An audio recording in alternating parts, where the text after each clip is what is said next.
नमस्कार मित्रांनो, सावळ्याची जणू सावली आजच्या भागात आपण बघणार आहोत. त्यापूर्वी तुम्ही चॅनलवर जर नवीन असाल तर चॅनलला प्लीज सबस्क्राईब नक्की करा. सावली आता कॅमेऱ्याच्या समोर बसलेली असते आणि सावली सांगत असते की तारा मॅडम खूप मोठ्या गायिका आहे आणि त्यांचा जो आवाज आहे त्या आवाजानेच त्यांना ओळख मिळाली. त्यांना खूप लोक ओळखतात आणि त्या आवाजाचे खूप लोक फॅन आहेत. सगळं काही आहे तारा मॅडमचा आज ते फक्त आणि फक्त आवाजाच्या जोरावर. खूप मोठ्या गायिका आहेत तारा मॅडम, पण तरी मी एक मोठं सत्य सांगणार आहे त्यांच्या बाबतीत. तारा मॅडमला गाता येत नाही हा सगळ्यात मोठं सत्य त्यांच्या आयुष्यातलं आहे. सावली आता खूप रडत असते आणि त्या कॅमेऱ्याच्या समोर म्हणते, सारंग सर सॉरी, मला माफ करा, मी एवढं मोठं सत्य तुमच्यापासून लपवलं. खूप मोठी गुन्हेगार आहे सारंग सर, खरंच मला माफ करा, मला वाटेल ती शिक्षा द्या, आय एम सॉरी. आणि रडत असते सावली आणि सारंगला सारखी सारखी सॉरी म्हणत असते. आता कॅमेऱ्यामध्ये सगळं काही जे सावली बोललीये, ताराच्या आवाजाचं सत्य किंवा ताराला गाणं गाता येत नाही आणि सारंगचीही माफी मागितलेली असते, हे सगळं काही कॅमेऱ्यामध्ये रेकॉर्ड झालेलं असतं. सगळं काही आता ऐश्वर्या स्वप्न बघत असते, खरं रेकॉर्डिंग हे ऐश्वर्या करत असते आणि आता तिला हसायला येत असतं की सावली सुद्धा असंच करणार. आणि सावलीच्या आवाजात मी जे रेकॉर्ड केलंय ते AI च्या माध्यमातून सावली बोलली असं दाखवायचं आणि सगळ्यांच्या समोर हे सत्य आणायचं. बदनामी होणार ती सावलीची आणि सावलीवरच काय तो सगळा काही ब्लेम येणार आणि ऐश्वर्या मात्र माघारी राहणार. ऐश्वर्या आता तोंडाला हात लावून जोर जोरात हसायला लागलेली असते. ऐश्वर्याने सगळं काही हे इमॅजिन केलेलं असतं. आता इकडे बाबा म्हणजे चंद्रकांतजी आता ताराच्या वडिलांना म्हणतात की भैरवीत आणि तुमच्यात असं काय बिनसलं की तुमचं नातंच संपून गेलं. ताराचे वडील सगळं काही आवाजाचं सत्य, गाण्याचं सत्य, भैरवीचं सत्य सांगायला सुरुवात करतात. भैरवी एक दिवस मला म्हटली की तू माझा नवरा नाही, माझा नोकर आहेस. ती जाणीव मला डायरेक्ट तिने करून दिली. त्याच दिवशी मी त्या घरातून बाहेर पडलो. मला तिचं नोकर बनून राहायचंच नव्हतं. मी माझं स्वतःचं नवीन आयुष्य सुरू केलं आणि सगळं काही माघारी टाकलं. इनफॅक्ट त्यानंतर आमचा संबंध संपलाच, परत तो अजून सुद्धा आलेला नाहीये. एकच ध्येय आयुष्यातलं, फक्त भैरवीपेक्षा मोठं व्हायचं, खूप नाम कमवायचं आणि भैरवी दाखवून द्यायचं की मी सुद्धा तिच्याशिवाय काहीतरी बनू शकतो. आता ताराच्या वडिलाने भैरवीचं सत्य सांगितलेलं असतं. चंद्रकांतजी म्हणतात जे काय असेल ते, तुम्ही उद्या कार्यक्रमाला येणार म्हणजे येणार. मग काय चंद्रकांतजी, येणार मी. या दिवसाची आतुरतेने वाट बघत होतो. काहीही झालं तरी भैरवीला तिची लायकी दाखवून द्यायची, हे माझं जगण्याचंच उद्देश म्हटला तरी चालेल. मी उद्या कार्यक्रमाला येणार आणि ओरडून ओरडून सांगणार ताराच्या गाण्याचं सत्य आणि भैरवीचा खरा चेहरा.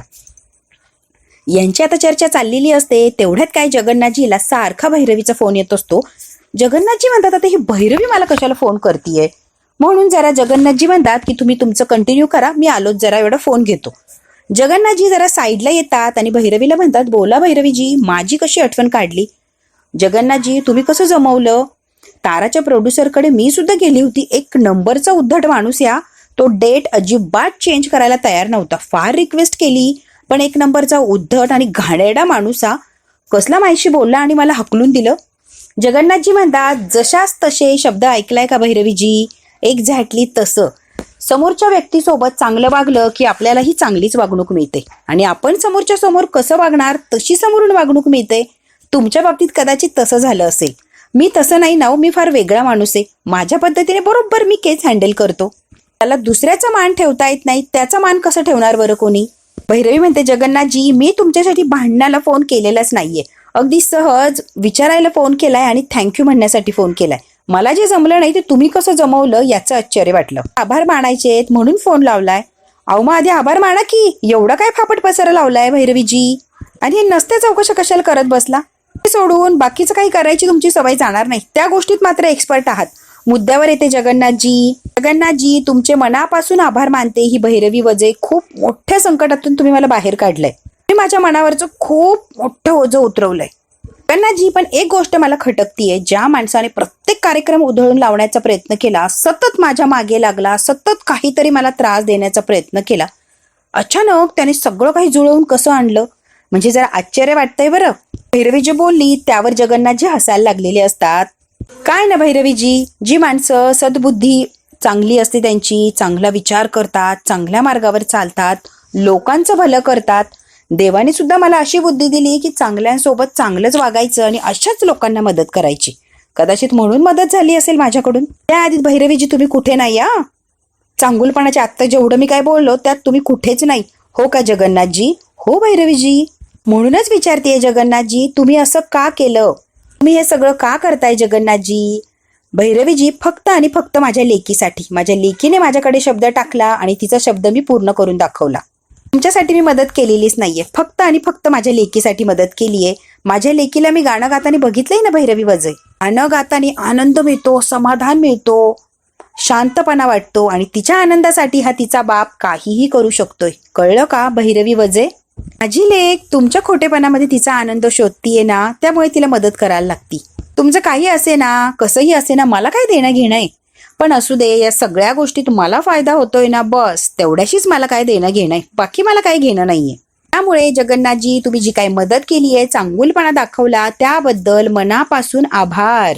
तर एवढं काय तुम्ही बोलला, तर एका प्रश्नाचं उत्तर द्या. ज्यामुळे सगळं काही चाललंय त्याचं काय, किती, काय, कसं, कशाबद्दल विचारताय? एवढी चौकशी, किती, काय, कसं? आतापर्यंत तुम्ही सावलीच्या घरच्यांना किती पैसे दिले, त्याचं व्याज किती, ते सगळंच काही सांगता का जरा भैरवीजी? जगन्नाथजी, हा आमचा वैयक्तिक प्रश्न आहे, 2 कुटुंबातला. आमचा व्यवहार आमच्यात आहे, तुम्ही तिसऱ्याने बोलण्याची गरज नाही ना. कुठचा व्यवहार केलाय सावली बरोबर, सावलीच्या घरच्यांसोबत, हे तुम्हाला का सांगावं? काही घेणंच नाही ना मला, बरोबर आहे की नाही? आताच तुम्ही शो होतो म्हणून आभार मानला ना भैरवीजी, आणि एका मिनिटात पलटी मारली. तो नीट व्हावा असं वाटत असेल तर तुम्हाला सगळं काही सांगायला लागणार ना. द्या, मी बघतो काय करायचं ते. भैरवी वजे, एक मिनिट करू नका हो जगन्नाथजी, रिलॅक्स. काय सांगते ऐकून तर घ्या. सगळा हिशोब देईन तुम्हाला जगन्नाथजी, तुम्ही टेन्शन घेऊ नका. 10 मिनिटं मला द्या, मी सगळा काही हिशोब देते तुम्हाला. जगन्नाथजी म्हणतात, मला सुद्धा बघायचंय ही माझी लेक किती देणं लागते ह्या भैरवी वजेचं आणि किती उपकार आहेत त्या भैरवी वजेचे. जगन्नाथजीने भैरवीला चांगलंच तिच्याच जाळ्यात अडकवलेलं असतं. आभार मानायला फोन केलेला असतो आणि स्वतःच खापर फोडून घेतलेलं असतं भैरवीने. आता जगन्नाथजी हिशोब घेणार म्हणजे घेणारच. इकडे आता सारंग आणि सावली असतात आणि सारंग अगदी अर्जंट कोणाला तरी फोन लावत असतो. सारंगला कामासंबंधी फोन आलेला असतो.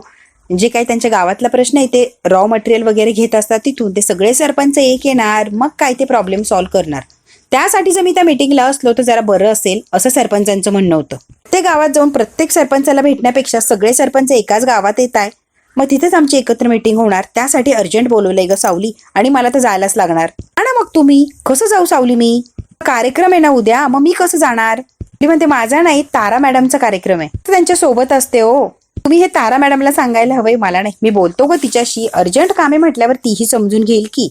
असं वाटतं की मी सुद्धा तुमच्या सोबत यायला पाहिजे. बिझनेस संबंधी तुम्ही मीटिंगला चालला आणि एवढी महत्वाची आहे म्हटल्यावर मला असं वाटतं की सारंग सर, मी सुद्धा यायला हवंय. तू तिथे नसली तर कार्यक्रम कसा होणार सावली? तू माझ्या सोबत आली तर तिथं पंचायत व्हायची नाही का ताराची? मग कार्यक्रम कसा होणार? सगळं काही पचका होऊन जाणार ना. काय म्हटले सारंग सर? तू तारासाठी लकी आहेस ना, मग तू जर तिथे नसशील तारा कसं गाणं गाणार, असं मला म्हणायचं होतं. त्याशिवाय तिचा रियाज होत नाही, एवढा मोठा कार्यक्रम कसा होणार? तू येऊ नको, मी जातो आणि सगळं काही हँडल करतो. डोंट वरी सावली, एवढ्या वेळेला करतो मी ऍडजस्ट. म्हणते सारंग सर, किती समजून घेतं तुम्ही मला. तू पण समजून घे ना ग मला. आपलं काय बाळ, दुसरं काही सुचत नाही का सारंग सर? तेवढंच कळतंय का? चला मी जाते, मला पण काम आहेत. तुझ्या समोर असली ना सावली, मला दुसरं काही सुचत नाही, तेवढंच काय सुचतं मला. गब्बासा सारंग सर, मला काम आहेत बरं. इकडे आता तारा आणि सोहम असतात, त्यांची सुद्धा काहीतरी चर्चा चाललेली असते. तारा, उद्याचा शो हाऊसफुल आहे. उद्या सगळीकडे माझ्या बायकोची चर्चा असणार आहे. ताराचा कार्यक्रम हाऊसफुल शो आहे तारा. विचार कर तू, खरंच काय मज्जा येणार, काय भारी वाटतं ग. सगळे भरभरून तुझं कौतुक करणारे तारा. डार्लिंग, काय झालंय, कसला विचार करतेयस? सोहम, मला असं वाटतंय की उद्याचा शो संपला की मी गाणं थांबवावं आणि हे जरा स्पष्टच बोलून घेते, म्हणजे परत कुठल्या गाण्यासाठी मम्मा मला फोर्स करणार नाही, किंवा असला जो गोंधळ उडालाय तो गोंधळ उडणार नाही. सोहम म्हणतो, डार्लिंग काय बोलतीयस? सोहम, तू काय बोलतोय तुला कळतंय का रे? कधी माझ्या बाजूने असतो, कधी मम्माच्या बाजूने असतो. तुझं काहीतरी वेगळंच म्हणणं, तो कधी माझ्या म्हणण्यावर हो म्हणतो. तू काय बोलतो, काय वागतोस, तुला तरी कळतंय का सोहम? तारा आता जरा चिडते. वैतागली आम्ही सगळ्याला, असं वाटतं कुठेतरी लांब पळून जाईल मी. सोहम आणि तारा चर्चा करतच असतात. तेवढ्यात काय बाबा आलेले असतात. तारा पटकन उभी राहते बाबा आले म्हणून. तारा, टेन्शन घेऊ नको आणि काळजीचा अजिबात करू नको. तुझ्या कार्यक्रमाची अगदी दणकेबाज अशी तयारी केली आहे, सगळं काही परफेक्ट आहे. सोहम, तुझ्या बायकोला समजावा, ऐन वेळेला काय करेल आणि काय नाही सांगता येत नाही. हा नाही म्हणायची. आता गाणं गायचंय हा निर्णय बदलू नको. तारा, गाणं गा, उद्याचा शो कर प्लीज. हो म्हणतो डॅड, तुम्ही काळजी करू नका, ती निर्णय नाही बदलणार, करणार आहे ती उद्याचा शो, आणि मी तुम्हाला गॅरंटी देतो ती करणार आहे, ती नाही म्हणणार नाहीये. एकदम कमाल असा शो करणार आहे ती, बघा तुम्ही. मला एक नंबर असा कार्यक्रम झालेला हवा. या तारा कुठे काहीही कसं राहता कामा नये. बाबा मी तुमची इच्छा नक्कीच पूर्ण करणार. तुम्हाला कुठे काहीच कमी जाणवणार नाही. मला हेच हवंय तारा. म्हणतात की चला झोपा बरं आता. उद्या खूप मोठा दिवस असणार आहे आणि खूप दगदग होणार आहे. त्यामुळे आराम करा. सकाळी लवकर उठून तयारी करायची आहे ना. आता बाबा निघून गेलेले असतात. सोहम म्हणतात खरंच तारा जय्यद अशी तयारी करायची आणि एक नंबर असा कार्यक्रम असणार आहे. हो पण तो शेवटचा कार्यक्रम सोहम, परत मी कार्यक्रम करणार नाही हे मी स्पष्ट सांगतेय. इकडे आता ताराचे वडील असतात. ते खूप टेन्शन मध्ये असतात किंवा त्यांना खुन्नस असते भैरवीवर. ती कधी पूर्ण करेल असं झालेलं असतं. ते आता दारू वगैरे पित असतात आणि म्हणतात की भैरवी तुझा उद्या शेवटचा शो असणार. उद्या मी सगळ्यांच्या समोर ओरडून ओरडून सांगणार तुझं सत्य आणि सगळ्यांना भैरवी वजे काय हे दाखवून देणार. खूप दिवस झाले आणि इतके तुझे नाटकं सहन केले, इतका अपमान सहन केला, सगळंच काही सहन केलं. इतकी वर्ष झाले. माझ्या मुलीपासून सुद्धा वेगळा आहे मी. पण आता नाही भैरवी, उद्या सगळं काही संपवून टाकायचंय मला. माझ्या मुलीला इतकी वर्ष माझ्यापासून लांब ठेवलं, इतकं मोठं पाप केलंय तू. आणि सावलीचा आवाज वापरला इतकी वर्ष आणि तिच्या आवाजाचं सत्य दडवून ठेवलं. खूप पाप केलंयस भैरवी. आता मात्र तुझा पापाचा घडा भरला आणि उद्या फायनली तो भरणार म्हणजे भरणार. मी भरवणार तो. सगळ्यांच्या समोर तुझं सत्य मी उघड करणारे भैरवी. मला जितका त्रास दिला, मला काही सहन करायला लागलं त्यापेक्षा कित्येक पटीने जास्त यातना तुला भोगायला लावणार आहे मी. खूप चिडलेले असतात आणि म्हणतात आय विल फिनिश यू. आणि जेवढं ग्लासमध्ये दारू असती तेवढीही एकदाच पिऊन घेतात. भयंकर असा रागराग करत असतात ते. तर सारंग चाललेला असतो मीटिंगसाठी. सावली त्याची बॅग वगैरे भरत असते आणि त्याची तयारी करून देत असते. सारंग म्हणतो आठवडाभरासाठी नाही चाललोय सावली, फक्त एका दिवसांचा प्रश्न आहे, एका दिवसांसाठीच चाललोय. एवढी कसली तयारी करतीयस तू? सारंग जरा लाडात यायला लागलेला असतो आणि सावलीला जवळ ओढतो. तेवढ्यात काय ऐश्वर्या डायरेक्ट येते. दरवाजा नॉक वगैरे करत नाही आणि डायरेक्ट यांच्या तोंडावर येऊन उभी राहते. हे पटकन दोघं बाजूला होतात. तोंड वर करून म्हणते आय एम सो सॉरी. बरं म्हणते सारंग मी 2 मिनिटातच जाणार आहे. सारंग म्हणतो काय कामे सांगतीस का जरा? अजूनही शंका आहे का रे तुला? माझ्यावर विश्वास नाहीये का सारंग? महत्वाचं बोलतीस का बहिणी जरा? त्या प्रकरणात इन्व्हॉल्व नव्हते. राजकुमार दादा इन्व्हॉल्व होता. जोपर्यंत मला देवा सत्य काही सांगत नाही, सगळं सत्य माझ्या समोर येत नाही, तोपर्यंत मी कुठचाच निर्णय देणार नाही. कोण दोषी कोण चांगलं मला काही तोपर्यंत सुचणारच नाहीये. त्यामुळे ऐश्वर्या प्लीज असू दे ना हा विषय. बरं स्वतःची बाजू सेफ करत असते आणि राजकुमारला गुंतवण्याचा प्रयत्न करते. राजकुमार दोषी आहे हे मुद्दाम सारंगला आणि सावलीला सांगत असते. ती उद्या इव्हेंटला आपण एकत्र जायचं का? म्हणते नको, मला आणि तारा मॅडमला आधी जायला लागतं, तिथे तयारी वगैरे करायला लागती ना. मग सगळी तयारी आम्ही केली म्हणजे आम्हाला सोपं जातं सगळं. मी नाही येऊ शकत तुमच्या बरोबर ऐश्वर्या मॅडम. सावली म्हणते तुम्ही डायरेक्ट आम्हाला थिएटरमध्येच भेटा. सारंग म्हणतो जा तिच्या सोबत. ती म्हणते ठीक आहे तुम्ही तिथे येऊन भेटा, मग आपण एकत्र राहूया. म्हणते ठीक आहे. आणि ऐश्वर्या आता चाललेली असते. ऐश्वर्या गेलेली असते पण ती काही पूर्ण जात नाही. दाराची तिथेच उभी राहिलेली असते आणि हे काय बोलताय ते ऐकत असते.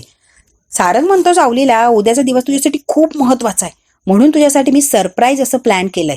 काय सारंग सर? आता सरप्राईज प्लॅन केलंय सारंगने सावलीसाठी हे ऐश्वर्याने चोरून ऐकलेलं असतं. उद्या कळेल ना सावली सरप्राईज आहे, आज कसं सांगणार? ऐश्वर्या आता दारात उभी असते. या दोघांकडे बघते. आय एम सॉरी सारंग, तुझ्यापेक्षा जास्ती सरप्राईज माझं मोठं असणार आहे. तुम्हाला दोघांना तर नाहीच नाही पण अख्ख्या घराला हादरवून टाकणार असं काय बिग सरप्राईज देणार ही ऐश्वर्या मेहेंदळे. दुसऱ्या दिवशी सकाळी सकाळी फ्रेश असं वातावरण असतं आणि सगळे छान असे तयार होतात. सगळ्यात आधी तारा तयार झालेली असते आणि आता तिलोत्तमाची पूजा वगैरे झालेली असते आणि ताराचीच वाट बघत असते. भव्य दिव्य असा शो असतो आणि त्या शो साठी सगळं काही छान व्हावं यासाठी गणपती बाप्पाकडे प्रार्थना केलेली असते तिलोत्तमाने. म्हणून ताराच्या समोर ते आरतीचं ताट घेऊन येते. त्याला प्रसाद वगैरे दिलेला असतो आणि देवाकडे मागणं माग. आजचा खूप महत्वाचा दिवस आहे, निर्विघ्न असा पार पडू दे आणि सगळं काही छान होऊ दे. खूप महत्वाचा दिवस आहे ना तारा? तारा म्हणते हो मी नक्कीच मागते देवाकडे. तिलोत्तमाने भरभरून असे आशीर्वाद दिलेले असतात ताराला. आता ताराला घेऊन जाते आणि स्वतःच्या हाताने ताराला पूजा करायला लावते आणि देवाला माग की सगळं काही छान होऊ दे आजच्या कार्यक्रमात. आणि मनापासून अशी पूजा केलेली असते आणि देवबाप्पाला सगळं काही छान होऊ दे अशी विनंती करते. सावलीचं वेगळंच काहीतरी असतं. ती विठुरायाकडे असते. तारा जशी स्वतःसाठी मागत असते तशी इकडे आता सावली सगळ्यांसाठीच मागत असते. ती स्वतःसाठी कधीच काही मागत नसते. तिला खूप टेन्शन आलेलं असतं. विठुरायाशी ती भांडण करत असते. विठुराया माझ्या नशिबात हा डाव का मांडलाय तू? मी अशा संगीताचा वारसा चालवतीये जो वारसा मला मिळालेलाच नाहीये, कदाचित कधी मिळणारच नाही मला, तरी पण तो संगीताचा वारसा चालवतीये विठुराया. मी सगळं का करावं लागतंय विठुराया, सांगशील का मला? सावली म्हणते विठुराया काहीतरी मार्ग काढ, सगळ्या संकटातून मला बाहेर काढ. इकडे भैरवी सुद्धा आता देवाची पूजा करत असते, तिची संगीताचे सगळं काही साहित्य मांडलेलं असतं, त्याची पूजा करत असते. सरस्वती मातेला म्हणते भरभरून असं आशीर्वाद दे आणि छान असा माझा कार्यक्रम होऊ दे. तारा गायला तयार झाली, सगळ्यात छान गोष्ट आहे, आणि असाच भरभरून असा आशीर्वाद दे मला सरस्वती माते. आता भैरवी तिच्याकडे घराणं मांडत असते आणि तिच्याकडून आशीर्वाद मागत असते. तिलोत्तमाने सुद्धा ताराला भरभरून असा आशीर्वाद दिलेला असतो, देवाकडून सुद्धा आशीर्वाद घेतलेला असतो. सगळं काही छान नीट व्यवस्थित होऊ दे असं ती म्हणत असते. सावलीने आता सारंगची बॅग वगैरे तयार केलेली असते. सारंग आता मीटिंगला जाणार असतो आणि सावलीला सुद्धा गाण्याच्या शोला जायचं असतं. सावलीच्या मनात दुविधा असते आणि सारंगला सत्य कधी सांगणार यासाठी तिचा जीव अगदी कासावीस झालेला असतो. सारंग पासून सत्य लपवलंय याचं तिला फार दुःख होत असतं. लीला आता असं झालेलं असतं, सारंगला कधी सत्य सांगणार, सारंग जी शिक्षा देणार ती शिक्षा मी भोगायला तयार आहे, पण मला काहीही करून माझं सत्य सारंगला सांगायचंय, कारण सारंग खूप चांगले आहेत आणि मी त्यांच्याशी खोटं वागतीये. आता नाराज असते. सारंगला कळत असतं सावलीची दुविधा मनस्थिती किंवा तिची घालमेल. ती अगदी खाली मान घालून उभी राहिलेली असते. सारंग येतो आणि सावलीच्या समोर उभा राहतो. सारंग म्हणतो, सावली सरप्राईज. काय सारंग सर? अगं सरप्राईज आहे सावली. खूप सुंदर साडी सारंगने सावलीसाठी आणलेली असते आणि सावलीला खूप आवडते. सारंग सर साडी आणली माझ्यासाठी? हो सावली, तुझ्यासाठी साडी आणली मी. तुझ्याकडे कमी साड्या आहेत का? कशासाठी आणल्या? हो माहिती की तुझ्याकडे एवढ्या साड्या आहे, पण नवऱ्याने प्रेमाने आणली आहे सावली. एवढ्या साड्या आहेत, मग मोजक्या साड्या का नेसतेस? का ते मला माहित नाही, पण कार्यक्रमाला तू हीच साडी घालून जाणार आहेस. हीच साडी नेसून कार्यक्रमाला जायचंय, कळतंय का? मी तर नसणार आहे, मग मी कशासाठी साडी नेसू? मी असणार आहे पण मनाने असणार आहे. फोटो वगैरे बघेल की नंतर. कायमच माझ्यासोबत असता, आता मस्का लावायचं बंद कर आणि ही साडी कार्यक्रमाला नेसून जायची आहे, कळतंय का? फोटो निघणार आहे आणि मी बघणार आहे बरं. तारा आलेली असते. आवरलं की नाही सावली? चल की उशीर होतोय. सारंग आणि सावली असतात. तारा आता जरा दबकते. हो मी तयार आहे, आवरलंय माझं. रिअली शेवटचा रियाज करणार आहोत सावली, मग काय सगळं काही संपणार. म्हणतो तारा शेवटचा रियाज म्हणजे काय मला कळालं नाही. शेवटचा म्हणजे सारंगदा इतक्या दिवस ज्या कार्यक्रमासाठी तयारी करत होतो त्या कार्यक्रमाची तयारी करत होतो, फायनली तो कार्यक्रम उद्या आहे, मग आज लास्ट रियाज ना, म्हणून म्हटलं शेवटचा. कार्यक्रम चांगला होणार. माझ्याकडून खूप खूप शुभेच्छा. शुभेच्छा देतोय, तू येणार नाहीयेस का? अरे मला कामानिमित्त बाहेर जायला लागतंय ना जरा, आज मला येता येणार नाही. अरे पण सारंग असं काय करतोयस? समजतंय मला, कार्यक्रम असणार अर्जंट म्हणूनच तुला जायला लागतंय ना. आता सारंगला समजून घेते आणि सारंगला सुद्धा काहीतरी करायचं असतं म्हणून सारंगची सुद्धा घालमेल चाललेली असते. आता तारा काही स्पष्ट बोलत नाही, इट्स ओके, पण तरी पण माझ्या शुभेच्छा आहे तुम्हाला. सारंग शुभेच्छा देतो आणि आता बघूया सारंगने फक्त शुभेच्छा दिलेल्या असतात की सारंग सरप्राईज म्हणून कार्यक्रमात सुद्धा हजर होणार असतो. आता सारंग नेमकी काय करणार आणि काय प्लॅन आणि काय सरप्राईज हे सगळं काही बघायचं असेल मित्रांनो, तर बघायला लागणार पुढचा भाग. हा भाग इथेच संपला. व्हिडिओ आवडल्यास लाईक, शेअर, सबस्क्राईब नक्की करा. धन्यवाद.